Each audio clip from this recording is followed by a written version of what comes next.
नमस्कार विद्यार्थी मित्रो, मी एकनाथ पाटील तात्या. तुम्हाला अतिशय प्रिय असलेली तात्यांचा ठोकळा या माझ्या पुस्तकाची 34वी आवृत्ती नुकतीच प्रकाशित झालेली आहे मित्र हो. आणि बऱ्याचदा विद्यार्थी मित्रांचा मला फोन येतो की तात्या, ठोकळा सगळ्या परीक्षांना उपयुक्त आहे. म्हणजे नवीन पिढी मला नेहमी विचारते की हा ठोकळा वाचावा कसा. आणि गेल्या वर्ष 6 महिने मला हा सारखं मलाही वाटत होतं की यावरती काही आपण इतकं लिहितो तर ते अजून खूप वाचनीय आहे, खूप साध्या सोप्या भाषेत आहे. तर ते वाचनीय कसं करावं आणि याबद्दल कसं वाचावं हे विद्यार्थी मित्रांना एकदा सांगावं असं मलाही वाटत होतं. म्हणून हा छोटासा प्रयास की हा ठोकळा कसा वाचावा. तर सगळ्यात पहिल्यांदा तुम्हाला मी आधी सांगतो की तो का वाचावा. कसा वाचावा हे तर मी सांगेनच, पण का वाचावा हे देखील आधी लक्षात घ्या.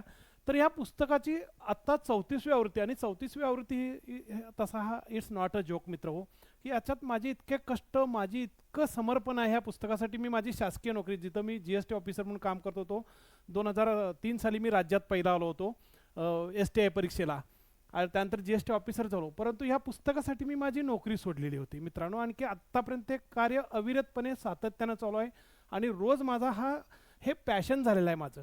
आणि त्यामुळे हे पुस्तक सतत वाचनीय असतं. परीक्षा कशीही बदलू देत, कितीही बदलू देत, परंतु तात्यांचा ठोकळा एक अविचल आहे आणि आपल्या सगळ्यांचा एक मार्गदर्शक किंवा एक दीपस्तंभ म्हणून आपल्यासाठी काम करतो मित्र. हे मी अगदी खात्रीनं सांगतोय. तर हे काय आहे बघा की मी सतत परीक्षा बघतो, सगळ्या परीक्षा बघतो, अगदी तलाठी भरतीपासून डेप्युटी कलेक्टर, राज्यसेवा, नागरी सेवाच्या पूर्व परीक्षापर्यंत, मुख्य परीक्षापर्यंत सगळ्या. आता तर डिस्क्रिप्टिव्ह झालं, पण त्याच्या आधीच्या ह्या कंबाईन ब क असेल, च्या असतील परीक्षा, सगळ्यांच्या प्रश्नपत्रिका बघून त्यानुसार पिळ्यानुसार प्रत्येक आवृत्तीत मी नवीन मुद्दे ॲड करत आलेलो आहे मित्र. माझ्या हातात काही जादूची छडी नाही, परंतु मला माहिती आहे की आपण काहीतरी करायला चांगलं गेलं तर हे त्याच्यातून उत्तर सापडत जातं. आणि ह्या भावनेतून मी सतत करत आलो आणि ह्यासाठी मी नेहमी ऑथेंटिक डाटा घेतलेला आहे मित्र. माझ्याकडे रोजचे 6-7 वर्तमानपत्र असतात, इंग्रजी असतील, राष्ट्रीय किंवा मराठी असतील, जी तुम्हाला मी नंतर सांगेन. तर ह्या सगळ्या वृत्तपत्रांचा मी आधार घेतो.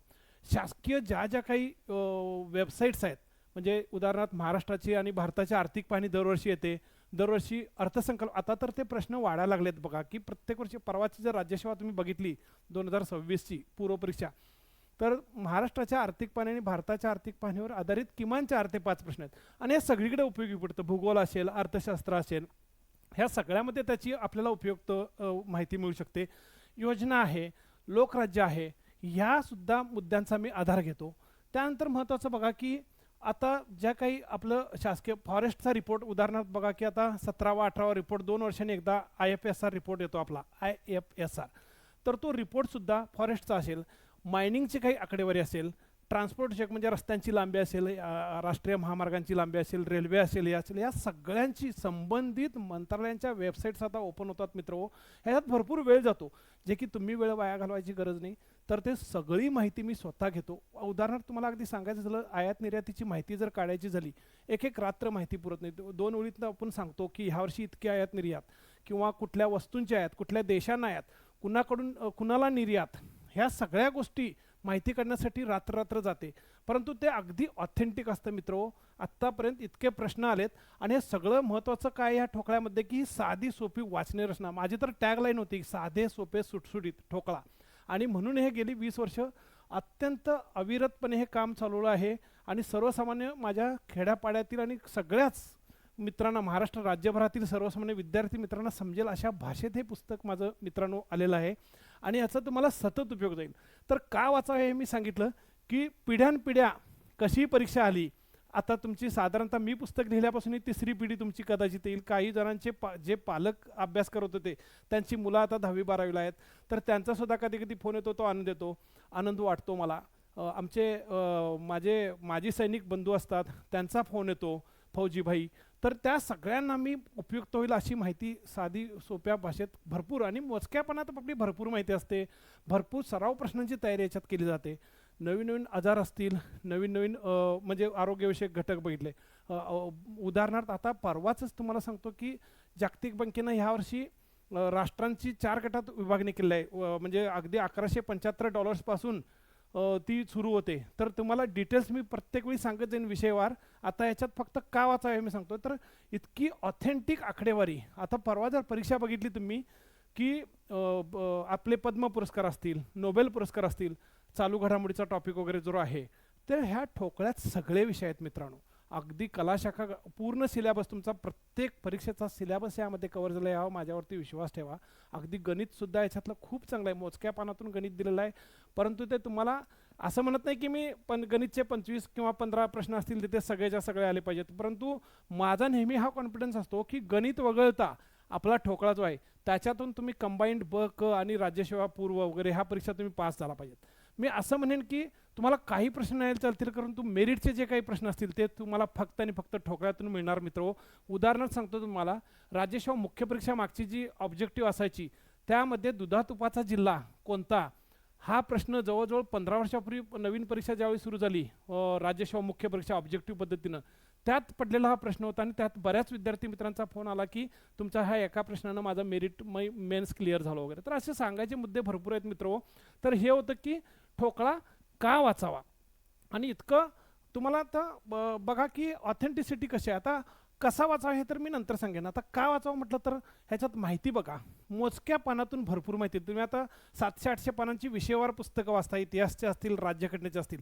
माझ्याकडे मित्रांनो अगदी इतिहास वगैरे 50-60 पानातून आहे, राज्यघटना 100 पानातून, अर्थशास्त्र 100 पानातून. परंतु आज तुम्ही कुठलीही परीक्षा बघा, मी चॅलेंज देतो, मी दावा करत नाही. परवा राज्यसेवा 2026ची 25ची असू देत, कंबाईंड ब क असू देत, 50पेक्षा कमी प्रश्न आलेले नाहीत. ह्या राज्यसेवेला सुद्धा 36 ते 40 प्रश्न आलेत मित्रो. आणखी काय पाहिजे तुम्हाला. तर उदाहरणार्थ तुम्हाला सांगतो, आता भारताचा इतिहास जर घेतला आपण तर पुणेकर आपल्याला सगळ्यांना माहिती आहे. हे ह्या पुस्तकात आहेत ते कंटेंट्स. आता मी सांगतोय 34व्या आवृत्तीत की 24 सप्टेंबर 1932ला पुणे करार झाला आपला. गांधीजींनी एरवडा तुरुंगात ज्यावेळी गांधीजी होते आणि उपोषण करत होते की रॅमसे मॅकडोनाल्डचा जातीय निवाडा आला, त्यावेळी दलित बांधवांना आपल्या वेगळे मतदारसंघ मिळणार होते आणि ही फूट टाळण्यासाठी गांधीजींनी अमरण उपोषण सुरू केले. त्यावेळी गांधीजींचे प्राण वाचावेत म्हणून डॉक्टर बाबासाहेब आंबेडकर यांनी मोठं मन दाखवून ह्या करारावर सही करण्यास तयार झाले. आता बहुतांश आपल्याला माहिती नसतं, आता स्पर्धा वाढत चालली बघा मित्रांनो, की पुणे करारावर सह्या कुणी केल्या. तर गांधीजींच्या वतीनं पंडित मदन मोहन मालवीय आणि डॉक्टर बाबासाहेब आंबेडकर यांच्यात ते सह्या झाल्या असं आपण म्हटलं जातं. परंतु एकूण या करारावर बघा 23 जणांनी सह्या केलेल्या आहेत. हे तुम्हाला माहिती पाहिजे. हे तुम्ही 1000 पुस्तकं वाचून सुद्धा कधी कधी म्हणजे त्या 1000 पानांच्या इतिहासच्या पुस्तकात हा मुद्दा असेल की नाही मला माहिती नाही, परंतु तात्यांच्या ठोकळ्यातील इतिहासाची जी काही 60-70 पानं आहेत त्याच्यात तुम्हाला असे मुद्दे मिळणार आहेत मित्रो. 23 जणांनी याच्यावरती सह्या केल्यात. हा मुद्दा तुम्हाला तोंडपाठच झाला पाहिजे. म्हणजे हे मी एक झलक सांगतोय. हे पुणे करार महाराष्ट्राचा इतिहास असू देत किंवा भारताचा इतिहास असू देत, त्यामध्ये 23 जणांनी ह्या पुणे करारावर सह्या केल्या हे तुम्हाला माहिती पाहिजे. बाकी सगळे डिटेल्स आहे सध्या तुम्हाला माहिती आहे. वेगळेपणा काय आहे आपल्या पुस्तकाचा, पुणे करारावर 23 जणांनी सह्या केल्या, 23 व्यक्तिमत्वांनी सह्या केल्या. पुढे जाऊया मित्रो. तर बघा महाराष्ट्राचा भूगोल बघा, डाटा बघा तुम्ही, की आपण म्हणतो की चालू घडामोडी म्हणजे नेमकं काय, तर त्या विषयावर आपण गेलं पाहिजे. चालू घडामोडी म्हणजे नुसतेच पुरस्कार, नुसत्याच क्रीडा घडामोडी असं बिलकुल नाही मित्र. ते तर प्युअर चालू घडामोडी आहेतच. विषयवार चालू घडामोडी तुम्हाला कळायला पाहिजेत. आपण नेहमी ऐकतो 3री मुंबई 4थी मुंबई, काय चाललंय महाराष्ट्रात तुम्हाला माहिती पाहिजे. तर आता आपण बघितलं की वाढवण बंदर सध्या भारतातलं सर्वात मोठं बंदर महाराष्ट्रात होतंय, पालघर जिल्ह्यात वाढवण बंदर. इथं बघा 4थी मुंबई पहिला सांगतो की सरकारनं घोषणा केली आहे की 4थी मुंबई करायची. म्हणजे एक मुंबई तर आहेच आपल्या ऑलरेडी, त्यात 2री 3री 4थी. तर 4थी मुंबई वाढवण बंदरालगत आता कुठल्या जिल्ह्यात आहे, हे पालघर जिल्ह्यात. आणि याच्यात काय काय आहे, डहाणू तालुक्यातील 93 आणि तलासरी तालुक्यातील 3 गावांचा याच्यात संबंध. म्हणजे एकूण गावं आहेत याच्यात 96 आणि एकूण क्षेत्रफळ 512. साधे साधे प्रश्न आहेत आणि तुम्हाला ते येणार पुढच्या राज्यसेवेला वगैरे, हे प्रश्न कन्फर्म येणार. ही झाली 4थी मुंबई. 3री मुंबई कुठं होती, 2 ठिकाणी त्यांनी सांगितलंय, आपण नंतर कन्फर्म करू. की आता पहिल्यांदा सांगितलं की नैना सिटी, जे Navi Mumbai airport influence notified area जो आहे त्याला नैना म्हणतात. हे प्रश्न तुमचे तर नैना सिटीजवळ 2024 साली 3री मुंबई घोषित केली होती मित्रो. परंतु त्यानंतर बघा की आता लेटेस्ट 10 फेब्रुवारी 2026 रोजी शासनानं अटल सेतू जो आपला आहे त्याच्या प्रभाव क्षेत्रात रायगड जिल्ह्यात पनवेल आणि उरण परिसरातील 124 गावं समाविष्ट करून ही 3री मुंबई डिक्लेअर केली आहे, ज्याचं क्षेत्रफळ आहे 324 चौरस किलोमीटर. तर असे काही लेटेस्ट मुद्दे. ही झाली विषयवार तुमची चालू घडामोडी. हे माहितीच पाहिजे. जसं राज्यघटनेत सुद्धा आपल्याला भरपूर सांगण्यासारखं आहे, मी भरपूर ॲड केलं आहे. नवीन नवीन विधेयकं जी आहेत मित्रांनो, जसं पावसाळी अधिवेशन आहे, त्या अधिवेशनात केंद्रात असतील राज्यात असतील विधेयकं काय असतात की सरकारी विधेयकं असतील, खाजगी विधेयकं असतील, ते मी डिटेल्स तुम्हाला मी सांगेन. तर अशी विधेयकं ज्यावेळी मांडली जातात त्यांना संमती, दोन्ही सभागृहातली संमत झाली की राष्ट्रपतींची किंवा राज्यात राज्यपालांची संमती मिळून त्यांना कायद्यात रूपांतर होतं आणि ती विधेयकं लेटेस्ट तुम्हाला परीक्षेला पडतात. आता महिला शेतकरी विधेयक परवा संमत झालं बघा की सध्या अगदी चालू घडामोडी तुम्हाला महत्त्वाची मला सांगायला आवडेल की हे वर्ष जे आहे 2026 हे महिला शेतकरी वर्ष म्हणून चालू केलेलं आहे. बरीच डिक्लेअर आहे, त्याच्यात तुम्हाला लेटेस्ट सांगत जाईन चालू घडामोडीत. तर महिला शेतकरी वर्ष आहे म्हणून महाराष्ट्र हे पुरोगामी राज्य नेहमीप्रमाणे आहे आणि या महाराष्ट्रानं आत्ताच जून महिना 7 आणि 2 जुलै रोजी विधानसभेत आणि 7 जुलै 2026 रोजी विधान परिषदेत महाराष्ट्र महिला शेतकरी विधेयक संमत केलेलं आहे मित्रांनो. ते ह्या पुस्तकात आहे. अशा ह्या चालू घडामोडी त्या राज्यघटनेत वगैरे जातात. तर हे असे काही महत्त्वाचे मुद्दे आहेत बघा. त्यानंतर बघा हा जगाचा भूगोल आहे. तुम्ही परवाच बघितला की जगातल्या संवार भूकंप आपण बघत होतो. परवा 25 जून 2026ला व्हेनेझुएला देशात सगळ्यात संवार भूकंप झाला. 2 भूकंप झाले, 7.2 आणि 7.5 तीव्रतेचे. आणि हा बघा की गेल्या 126 वर्षातील हा सगळ्यात मोठा भूकंप होता त्या देशातला. आणि आपण भारत, आम्ही असं काय करतो, आपण पंचशील तत्व जशी आपली आहेत तशी दुसऱ्यांना आपण नेहमी मदतीला धावत असतो आपलं भारत. आणि त्यानुसार आपण बघा की ऑपरेशन अमिस्ताद, ॲमिस्टॅड किंवा अमिस्ताद याचा अर्थ मैत्री असा होतो. म्हणजे हे आपण जसं आपण दोस्त ऑपरेशन राबवलेलं होतं मागच्या भूकंपांच्या वेळी, तसं ह्या व्हेनेझुएलाच्या भूकंपात मदत करण्यासाठी त्या देशाला भारताने अमिस्ताद किंवा ॲमिस्टॅड हे धोरण राबवलं. मदत पुनर्वसन केंद्र, मदत धोरण, आणि त्याचा अर्थ होतो मैत्री. बघा हे इतके चालू घडामोडी याच्यात डिटेल्स आहेत. हे तुम्हाला पुढच्या परीक्षेला म्हणजे हे पुढच्या मार्च एप्रिल 2027च्या परीक्षांपर्यंत हे प्रश्न येऊ शकतात, हे लक्षात ठेवा मित्रांनो.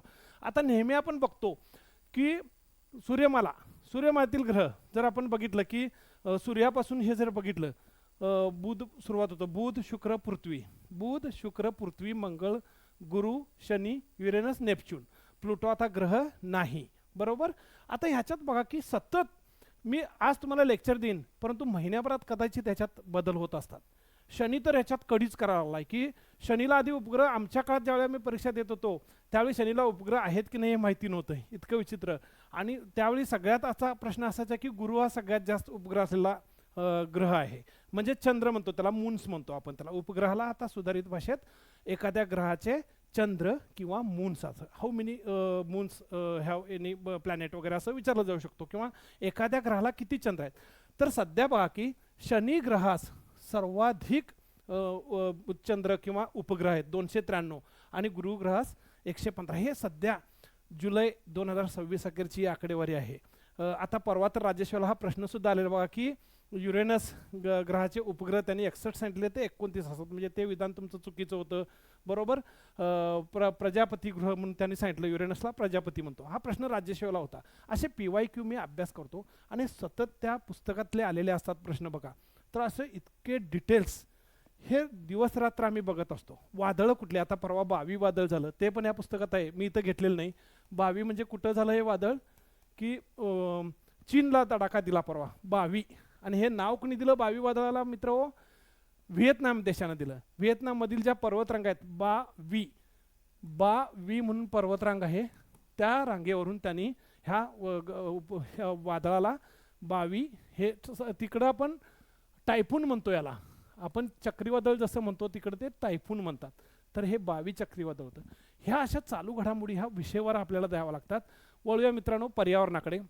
मी थोडा वेळ घेईन, व्हिडिओ थोडा मोठा होईल, परंतु तुम्हाला हे माहिती झालं पाहिजे. आता रामसर स्थळे बघा, पर्यावरणात किती डिटेल्स आहेत आपले, म्हणजे ह्या फक्त मी तुम्हाला झलक दाखवतोय, असं सगळं अपडेट आहे या पुस्तकात. रामसर स्थळे भारतात बघा 2012 पर्यंत 26 होती. आता 5 जून 2026 अखेर आपण 100 रामसर स्थळांचा टप्पा गाठला. म्हणजे स्वातंत्र्याच्या अमृत महोत्सवी वर्षात 75 होती, त्यानंतर अगदी मोजक्या वर्षात परत 25 वाढली. आणि भारतातील 100वे रामसर स्थळ कुठलं आहे बघा, जयप्रकाश नारायण पक्षी अभयारण्य, सुरहा ताल, जिल्हा बलिया, उत्तर प्रदेशातील बलिया जिल्ह्यातील सुरहा ताल ज्याला म्हटलं जातं, ते जयप्रकाश नारायण पक्षी अभयारण्य, हे भारतातील 100वर रामसर स्थळ बनलेलं आहे मित्रांनो. मग जोड्याजुळामध्ये येऊ शकतात. 99 कोणतं, 98 कोणतं, 96 कोणतं, 95, ह्याच्या डिटेल्स मी लेक्चर्स घेणार आहेत, तुम्ही काळजी करू नका. मी प्रत्येक विषयावर मी डिटेल्स घेणार, फक्त आता मी थोडक्यात तुम्हाला हायलाईट करतोय. त्यानंतर बघा की युनेस्कोची वारसा स्थळे, आता ही 2025ची माहिती आहे. म्हणजे आता 19 जुलैला पुन्हा ही मीटिंग सुरू होते. ह्यावर्षी बुसान, दक्षिण कोरियातील बुसान जे आहे तेथे बघा की पुढची आता सध्या किती चालली होती, 47 अधिवेशन ह्याची झाली. युनेस्को हेरिटेज साईट जी आहे 1978ला त्याची स्थापना झाली होती, युनेस्कोची हेरिटेज साईट. आणि ती तिकडं दरवर्षी जगभरातल्या काही संरक्षण स्मारक, प्राचीन वस्तू त्यांची यादी डिक्लेअर केली जाते. ते टँजिबल इनटँजिबल असतात, अमूर्त असतील, स्पर्श असतील, म्हणजे इमारती असतील किंवा एखादी कला असू शकते, जसा आपला गरबा गेलेला आहे तिकडे. बरोबर मित्र. तर हे बघा की हे मागच्या वर्षी जे 2025ला जे अधिवेशन झालं होतं, 47वें अधिवेशन पॅरिस फ्रान्स येथे, त्यामध्ये काय केलं होतं, भारतातलं 44वें रामसर स्थळ आलेलं, हे सॉरी जागतिक वारसा स्थळ आलेलं होतं. आणि Maratha military landscapes of India, म्हणजे त्याला काय म्हणतो आपण, मराठा लष्करी भूप्रदेश, या अंतर्गत 12 किल्ल्यांचा समावेश. छत्रपती शिवाजी महाराज जे आमचं आराध्य दैवत आहे, ते छत्रपती शिवाजी महाराजांनी बांधलेल्या 12 किल्ल्यांचा भारतातील 44वें जागतिक वारसा स्थळ, म्हणजे एका युनिटमध्ये Maratha military landscapes of India असं कलेक्टिव्ह नाव दिलं. आणि त्याच्यात 12 किल्ले, ज्यातले 11 महाराष्ट्रात आहेत आपल्या, आणि एक तामिळनाडूतला जिंजी किल्ला. तर असे त्याचा समावेश करण्यात आला होता. मग आता हल्ली जोड्याजुळावरती जोर आहे. 44वं माहिती पाहिजे, 2025. 43वं मोईदाम चरेदेव जे होतं आसाममधल्या अहोम राजांची दफनभूमी, ते 43वं होतं. त्याच्या आधीही आपल्या शांतिनिकेतन होतं. आता 45वं काय ते आपण बघूया यावर्षी, की बाबा जुलैच्या 19 ते 30 जुलैच्या दरम्यान ही मीटिंग आहे. यावर्षी दक्षिण कोरियात आहे, बुसान येथे आहे. परंतु त्याआधी आपलं पुस्तक तुमच्यासाठी द्यावं लागलं, त्यामुळे ते ॲपवर आपल्या येईलच. जे माझं ॲप आहे एकनाथ पाटील तात्यांचा ठोकळा, किंवा यूट्यूबवर मी सतत ते लेक्चर, आता जसं की आता उद्या फिफाचा वर्ल्ड कप फायनल झाला की त्याच्यावरती माझं लेक्चर येईल, त्या विचार ते मिळत जाते. आणि इथं सगळ्यात महत्त्वाचं बघा की हे आपण बघतो की बाबा प्रत्येक देशातली मिळून एकूण 1248 ती हे होती वारसा स्थळ. आणि त्याच्यात सगळ्यात जास्त क्रम विचारला जातो, तर सगळ्यात जास्त इटलीमध्ये आहेत, 2 नंबरात चीन. आता इटली आणि चीन स्पर्धा आहे, इटलीला 61 आहेत, चीनमध्ये 60 आहेत. ह्या वर्षी लक्ष ठेवून राहा तुम्ही जुलै 2026ला, की इटली पुढे जाते तेच राहतं की चीन पुढे जातं, हे आपण बघितलं पाहिजे. भारताचा क्रमांक मात्र 6वा आहे जागतिक वारसास्थळांबाबत. आपल्याकडे 44 आहेत, इटलीला 61 आहेत, आपल्याकडं म्हणजे 44 आणि तो 6वा क्रमांक आहे. अशा प्रकारच्या तुम्ही चालू घडामोडी ह्या विषयांच्या लक्षात ठेवलं पाहिजे. अर्थशास्त्रात बघा काय आहे की उद्योगांचं वर्गीकरण बघितलं जातं आपण, महारत्न उद्योग, नवरत्न उद्योग, अशा प्रकारचे उद्योग विचारले जातात. ह्याच्यात लेटेस्ट आपल्याला माहिती पाहिजे. परवाच बघा की 21 जूनला आपण 21 जून 2026ला 3 विनाशक आपल्या युद्धनौका भारतीय नौदलात दाखल झाल्या, आणि त्यांची बांधणी केलेली होती GRSE, म्हणजे garden rich ship builders and engineers. Garden rich ship builders and engineers Kolkata येथे आहे जहाजबांधणी प्रकल्प. त्यानं ह्या 3 युद्धनौका बांधलेल्या होत्या, आणि ह्या स्वदेशी बनवण्याच्या युद्धनौका होत्या. त्याच्यावर मी स्वतंत्र लेक्चर देईन, ते पण ह्या ठोकळ्यात आहे मित्र. अगदी परवाची महेंद्रगिरी जी 6वी स्टील फ्रिगेट आपली गेली, ती सुद्धा या ठोकळ्यात आहे, 11 जुलै 2026 रोजीची, हेही लक्षात असू द्या. तर हे GRSE जे आहे ते आहे garden rich ship builders and engineers. ह्याला नवरत्न कंपनी म्हणून दर्जा मिळाला. हे बघा इथं मी लिहिलेलं आहे. आणि कधी दिला, 19 जून 2026. ही भारतातली 29वी नवरत्न कंपनी आहे. इतक्या चालू घडामोडी याच्यात ह्या विषयवार झाल्या. अशा बऱ्याच ठिकाणी बँकिंग बघा, किंवा कुठलंही दारिद्र्य रेषा असेल, लोकसंख्या असेल, जे जे काही आहे, इतके प्रश्न आलेत मित्र. लोकसंख्या लाभांश म्हणजे काय वगैरे असे प्रश्न आले.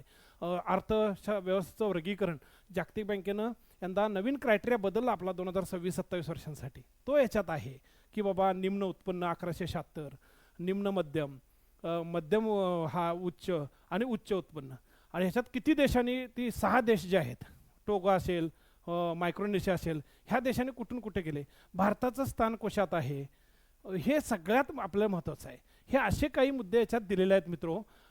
आपण तसे चालू घडामोडीसुद्धा या पुस्तकात इतक्या आहेत की आपल्या आदरणीय प्रधानमंत्री साहेब नरेंद्र मोदी साहेब ह्यांचे जे दौरे आहेत अलीकडचे, म्हणजे हे विचारलंच जातं. सेशल्स दौरा असेल, त्यानंतर इंडोनेशिया, त्यानंतर म्हणजे अगदी जोनाथन कासव जे त्या अल्डाब्रा म्हणून जे हे आहे सेशल्समधलं कासव, महाकाय कासव, 194 वर्षांचं कासव, त्या कासवाची सुद्धा त्यांनी भेट घेतली असं आपल्याला एक टाइम्स ऑफ इंडियासारखा पेपर लिहितोय. तर असे प्रश्न येऊ शकतात. देश विदेशांनी त्यांना आज मोदीजींना 35 आंतरराष्ट्रीय पुरस्कार मिळाले मित्र, आणि कुठल्याही देशाच्या प्रधानमंत्र्याला किंवा अध्यक्षांना इतके पुरस्कार मिळाले नाहीत. हा आपल्या भारताचा गौरव आहे. आणि सगळ्यात महत्त्वाचं म्हणजे मोदीजींनी 10 जून 2026 रोजी एक वेगळा विक्रम केला आहे. सर्वाधिक काळ पंतप्रधान पदावर राहण्याचा विक्रम केला आहे भारतात. आपले आदरणीय पहिले पंतप्रधान पंडित जवाहरलाल नेहरू यांनी 4398 दिवस राहिले होते. त्यानंतर 4399 दिवस मोदीजींनी कंप्लीट करून अजून ते आहेत, म्हणजे ही कंटिन्यू चाललेला आहे प्रोसेस. त्यांचा विक्रम पुढच्या काळात कोणी मोडू शकेल याबद्दल काय प्रश्नच नाही आहे. तर इतका काळ ते पदावर होते हे असं दिलं आहे. हे असे त्यांचे जे दौरे आहेत बघा, की उदाहरणार्थ बघा न्यूझीलंड दौरा, पंतप्रधान नरेंद्र मोदी यांचा न्यूझीलंड दौरा अगदी 10-11 जुलै परवा झालेला आहे. त्याच्यात काय केलं त्यांनी बघा, आपण जनरली काय करतो की या दौऱ्यात काय झालं, आपण म्हणतो 35,000 कोटी व्यापार वाढवायचा 2000 कधीपर्यंत की 30 पर्यंत, दोन्ही देशातील 35,000 कोटी. पण जनरली काय होतं की बातमी मागची बातमी की पंतप्रधान नरेंद्र मोदी यांचं स्वागत कसं करण्यात आलं, किंवा कधी कधी विचारले जायचं की आदरणीय प्रधानमंत्र्यांनी आपल्या भाषणाचा समारोप कोणत्या शब्दाने केला. तशापैकी त्यांचं स्वागत कसं केलं गेलं न्यूझीलंडमध्ये. तर न्यूझीलंडमध्ये जे माओरी आदिवासी संप्रदाय आहे त्या संस्कृतीतलं हाका हे नृत्य केलं. तुम्ही जर व्हिडिओ बघितला, मला आता वेळ नाही इथं दाखवायला, तर हाका नृत्य करून माननीय प्रधानमंत्र्यांना आपल्या भारताच्या ती मानवंदना देण्यात आली. मग तिथं आता ह्या देशाने काही पुरस्कार दिलेले नाहीत की बाबा न्यूझीलंड आणि ऑस्ट्रेलिया. पुरस्कार लेटेस्ट कुणी दिला, इंडोनेशियानं दिला. बिनतांग आदिपूर्णा हा 35वा पुरस्कार आदरणीय मोदीजींना, म्हणजे अलीकडील जर समजा की परीक्षा त्याआधी झाली की सर्वात शेवटी कुणी पुरस्कार दिला असा प्रश्न येऊ शकतो एखाद्या परीक्षेला, प्री असेल मेन्स असेल. तर ह्या पद्धतीनं तुम्ही ही माहिती घ्यायला पाहिजे. कुठलं वर्ष काय म्हणून साजरं केलं जातंय, काय केलं जातंय. जपानच्या प्रधानमंत्र्यांनी इकडं सनाए ताकाईची ज्या पहिल्या महिला मुख्य पंतप्रधान आहेत जपानच्या, त्या इथं आल्या. 2027 भारत जपानचं मैत्री वर्ष आहे. असे तुम्हाला राजनैतिक वर्ष हे ते सगळं, जसं सेशल्स 50वा स्वातंत्र्य दिन होता तिथं मोदीजी गेले, स्लोवाकियाला गेले, तिथं त्यांचं मीठ आणि भाकरी देऊन स्वागत करण्यात आलं. मीठ अँड ब्रेड, ते निष्ठेचं प्रतीक मानलं जातं. तिथला पुरस्कार मिळाला. असे कितीतरी पुरस्कार, म्हणजे 35 पुरस्कार मिळाले. आणि अशा प्रकारे ही माहिती तुम्हाला भरपूर, हे बघा विदेश दौरे इथं मी सगळे दिलेले होते त्यांचे. ह्या पुस्तकात तुम्हाला अशी सगळी माहिती मिळणार आहे. इथं हे पण दिलं आहे की 4399 दिवस मोदीजी, म्हणजे सर्वाधिक काळ त्यांनी रेकॉर्ड केलं ऑलरेडी. आपल्या माननीय मुख्यमंत्र्यांनी सुद्धा यावर्षीच रेकॉर्ड केलं की आदरणीय शरद पवार साहेबांचा मुख्यमंत्रीपदाचा कालावधी ओलांडून ते पुढे गेलेले आहेत आता. म्हणजे ते पण हळूहळू सर्वाधिक काळ मुख्यमंत्री पदाच्या शर्यतीकडे चाललेले आहेत. अशी माहिती ह्या पुस्तकात आलेली असते नेहमी. योजना काही महत्त्वाच्या आहेत, तुम्हाला हे लक्षात घेतलं पाहिजे. बेटी बचाओ बेटी पढाओ असेल, अटल पेन्शन योजना, याच्यात बदल झालेले आहेत मित्रांनो. म्हणजे 1 लाखाचं विमा कवच असेल तिथं 2 लाखाचं काही झालं असेल. 18 ते 60 वयोगट असेल तर 18 ते 70 झालेलं आहे. प्रीमियम जर कुठं 12 रुपये होता असेल तर तिथं 20 रुपये झालेलं आहे. कुठं तिथं 330 होता तिथं 436 झालं आहे. कशात झालं? हे सगळे बदल ज्यात जनधन योजना बघितलं त्याच्यात रुपये कार्ड त्याची वाढ होत असते. हे सगळ्या योजना, आपल्या ठोकळ्यासारख्या योजना ऑथेंटिक तुम्हाला जगात मिळणार, हा माझं चॅलेंज आहे. कारण रोज रात्रभर तिथं बसत असतो मी. आता हे रोज रात्रभर करत असतो, इतक्या आपलं अपडेट असतं बघा. त्यानुसार हे सगळं इथं मी दिलेलं आहे बघा की स्लोवाकियामधील स्थानिक परंपरेनुसार राजधानी ब्रातिस्लावा येथे स्लोवाकियाचे परराष्ट्रमंत्री यांनी पंतप्रधान नरेंद्र मोदींचे ब्रेड व मीठ देऊन स्वागत केले. अशी माहिती याच्यात मिळते मित्रहो. आणि इतकंच, आता हे फिफा विश्वचषक फुटबॉल स्पर्धा असेल, याच्यावर मी स्वतंत्र लेक्चर घेणार आहे. तुम्हाला हे माहिती पाहिजे की याचे मॅच कुठं कुठं आहे ते. आता नकाशा मी तर काढलेलं नाही. कॅनडा, मेक्सिको आणि अमेरिका ह्या 3 देशातून याचं आयोजन केलं आहे. कॅनडा, मेक्सिको आणि अमेरिका ह्या 3 देशातून. आणि 16 हे माहिती आपल्याला माहिती पाहिजे किती ठिकाणी सामने खेळले जातात. 16 डेस्टिनेशन्स, 48 संघांचा सहभाग आहे. आता ह्या क्वार्टर फायनल्स वगैरे सेमीफायनल्स वगैरे चाललेले आहेत. संभाव्य विजेता आज सांगण्यात अर्थ नाही आहे आपल्याला.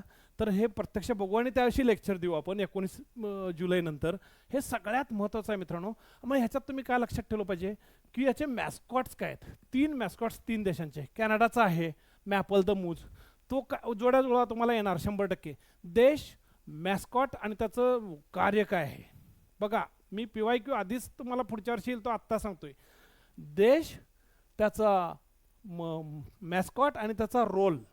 कॅनडाचा मॅपल द मूज, तो आहे गोलकीपर. मेक्सिकोचा झायू द जागवार, तो काय आहे स्ट्रायकर. म्हणजे त्याला नाव सुद्धा कसा दिला बघा, तो स्ट्रायकर जाणार. आणि जो मिडफिल्डर आहे तो कुठला आहे, आपला क्लच द बाल्टिकल, अमेरिकेचा आहे, US चा. हे 3 मॅस्कॉट्स तुम्हाला पाठच पाहिजे. मग फिफाची स्थापना कधी झाली? पहिला वर्ल्ड कप उरुग्वेला झाला 1930ला, त्यावेळी 13 संघ होते. मागचा तुम्हाला माहिती पाहिजे 22वा कतारला झाला, 32 संघ होते. आणि ह्यावर्षी 48 संघ होते. हे माहिती पाहिजे. विजेता कोण, किती संघाने जिंकलं, काय केलं, हे सगळं तुम्हाला पाहिजे. उदाहरणार्थ ज्ञानपीठ सारखा पुरस्कार जर तुम्ही घेतला तर आज तो 16 भाषातील साहित्यिकांना दिला गेलेला आहे, 8 महिला साहित्यिकांना दिला गेलेला आहे, 4 मराठी साहित्यिकांना दिला गेलेला आहे. हे सगळं. आणि R वैरामुथू शेवटचे जे तामिळ विजेते आहेत तिसरे, त्यांना हा मागच्या वर्षी देण्यात आलेला आहे. मग त्यात 60वा पुरस्कार, विजेते एकूण 66.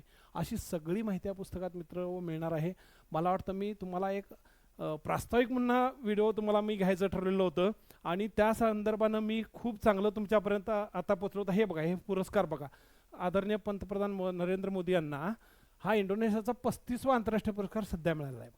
आणि अशी माझी तुम्हाला रोज लेक्चर्स आता इथून पुढे सुरू होतील. आणि सगळी माझी पुस्तकं जी आहेत, चालू घडामोडी असेल किंवा काय, हे तुमच्यासाठी मी पुन्हा चालू घडामोडीसुद्धा पुस्तक सुरू, ऑलरेडी 27,000 त्याचे आहेत, तर ती सुद्धा तुम्हाला ऑथेंटिक माहिती येईल. तर अशा प्रकारे हे पुस्तक बघा, 34व्यावरती तात्यांचा ठोकळा. आपल्या आदरणीय प्रधानमंत्र्यांचं मी ह्यावर्षी याच्यावरती, कारण इतकं मोठं कार्य आहे त्यांचं, इतके सगळे देश फिरले, इतकं भारताचं परराष्ट्र संबंध त्यांनी इतके वाढवलेले आहेत. आज जगभर आमच्या आदरणीय प्रधानमंत्र्यांचं नाव आहे, इतके पुरस्कार मिळतात, ह्यावरून तुम्ही लक्षात घ्या. आणि हे इतक्या योजना भारतानं, गतिशक्तीसारखी मोठी योजना यांनी राबवलेल्या आहे, अशा भरपूर आहेत. आणि हे सगळं, आणि अशा काळात त्यांचा सर्वाधिक काळ पंतप्रधानांचा हा विक्रम झालेला आहे. म्हणून यावर्षी हे आदरणीय माननीय प्रधानमंत्री नरेंद्र मोदी साहेबांना हे पुस्तक मी डेडिकेट करतोय, असं म्हटलं तरी वावगं ठरू नये. आणि इतकं चांगलं. आणि हल्लीच बघा की UPSCच्या अध्यक्षांनी परवा सांगितलेलं आहे, 1 महिनाभरापूर्वी, की आम्ही पेपर सेट करताना कशाला प्रायोरिटी देतो, राष्ट्रीय महत्त्वाचे पेपर्स, न्यूजपेपर्स, त्यानंतर महत्त्वाच्या मंत्रालयांच्या वेबसाईट्स, जे मी गेल्या 20 वर्षापासून करतोय मित्र. मी रात्रंदिवस, म्हणजे आयात निर्यात विषयक डाटा जर तुम्हाला पाहिजे असेल तर मी आपल्या आयात निर्यात वाणिज्य मंत्रालयाची वेबसाईटच बघतो, खाण मंत्रालयाची वेबसाईट बघतो, फॉरेस्ट मंत्रालयाची. अशा प्रकारे व्यवस्थित सगळा अभ्यास करून हे पुस्तक परफेक्ट केलं आहे मित्र. आणि हे तुमच्या सगळ्यांना हे अतिशय योगदान ठरणार आहे सगळं. आणि तुम्ही अजिबात काळजी करू नका की विद्यार्थी कला शाखेचा असू देत किंवा विज्ञान शाखेचा, कॉमर्स शाखेचा असू देत, विद्यार्थी 35% असू दे किंवा विद्यार्थी 100% असू देत, त्या सगळ्यांना नजरेसमोर ठेवून अतिशय सोप्या भाषेत, अगदी इंग्लिश मिडियमच्या विद्यार्थ्यांना सुद्धा कळण्यासारखे कंसात आपल्या टर्मिनॉलॉजीज आहेत. आणि इतकं चांगलं, अजून मला त्याच्यात खूप सुधारणा करण्यास हवं आहे. मी असं म्हणत नाही की मी संपूर्ण परफेक्ट आहे आज, परंतु मलाही कळतं की मलाही काही मर्यादा असतात. परंतु सतत शिकण्याचा माझा ध्यास आहे मित्र. आणि त्यामुळे जसं तुम्ही विद्यार्थी तसं मी सुद्धा रोजचा विद्यार्थी आहे. मी तुमचे परीक्षा ज्या दिवशी असते त्याविषयी मला काळजी असते की उद्या काय यावं या पुस्तकात, अशा प्रकारे. आणि काही मिस्टेक्स वगैरे असू शकतात, नाही असं नाही, ह्याच्यात 100% एरर फ्री आहे. परंतु तुम्हाला एवढी माझी विनंती आहे की समजा कुठं तारीख, वर्ष असं वाटलं तुम्हाला, मला बिंदास्त, माझा शेवटी इथं खाली फोन आहे, तुमच्या हातात पुस्तक येईल त्यावेळी त्या पुस्तकात सुद्धा त्याच्यावरती नंबर्स आहेत, मला व्हॉट्सॲप करा, फोन करा. काही तुम्हाला चांगली माहिती मिळाली तरी मला पाठवत राहा. कारण तुमच्यासारख्या सुज्ञ विद्यार्थी मित्रांमुळेच हे पुस्तक आज या पातळीला येऊन पोचलेलं आहे मित्र. माझी कुठेही जाहिरात नसते. कुठल्याही मोठे जे काही परीक्षा समीक्षक असतात किंवा यादी देतात पुस्तकांची ग्रुपवरून मी बघतो, त्याच्यात कुणीही मोठ्या मनानं तात्यांचा ठोकळा असं कुणी शक्यतो लिहित नाही. काही चांगले जाणकार जे तज्ज्ञ मार्गदर्शक आहेत ते नक्कीच सांगतात. पण ह्या पुस्तकाचं सगळ्यात मोठं योगदान मित्र हे आहे की जो सिलेक्शन झालेला विद्यार्थी आहे, अगदी गट क पासून वर्ग 1 पर्यंत, ते विद्यार्थी न चुकता पुढच्या विद्यार्थ्यांना सांगतात. आणि म्हणून हा पुस्तकाचा वारसा हा पिढीजात आलेला आहे. आणि ह्या पुस्तकाचं योगदान इतकं मोठं राहील की तुमच्यासुद्धा ते यशात एक चांगला दीपस्तंभ म्हणून कार्य बजावेल किंवा एक योगदान देईल, हा मला विश्वास आहे. तात्यावर तुम्ही विश्वास ठेवा, मी तुमच्याबरोबर सतत राहणार आहे. तुम्हाला या नवीन वर्षात ज्या काही तुमच्या परीक्षा असतील त्यात तुम्ही सिलेक्ट व्हा, पास व्हा, भरपूर अभ्यास करा. तात्यांचा ठोकळा किमान 10 वेळा वाचा. परवा मी तरी एका पोलीस मित्रानं केलेला एक व्हिडिओ वाचला, 73 वेळा वाचला. म्हटलं माझ्या अंगावर शहारे येतात. 73 वेळा पोलीस कॉन्स्टेबल परीक्षेसाठी ठोकळा वाचणारे विद्यार्थी आहेत. म्हणजे तुम्ही काय करू शकता बघा मित्रांनो. विश्वास ठेवा, याच्यातला पास होण्यासाठी हा राजमार्ग आहे. प्री असू देत, मेन्स असू देत. धन्यवाद मित्रांनो.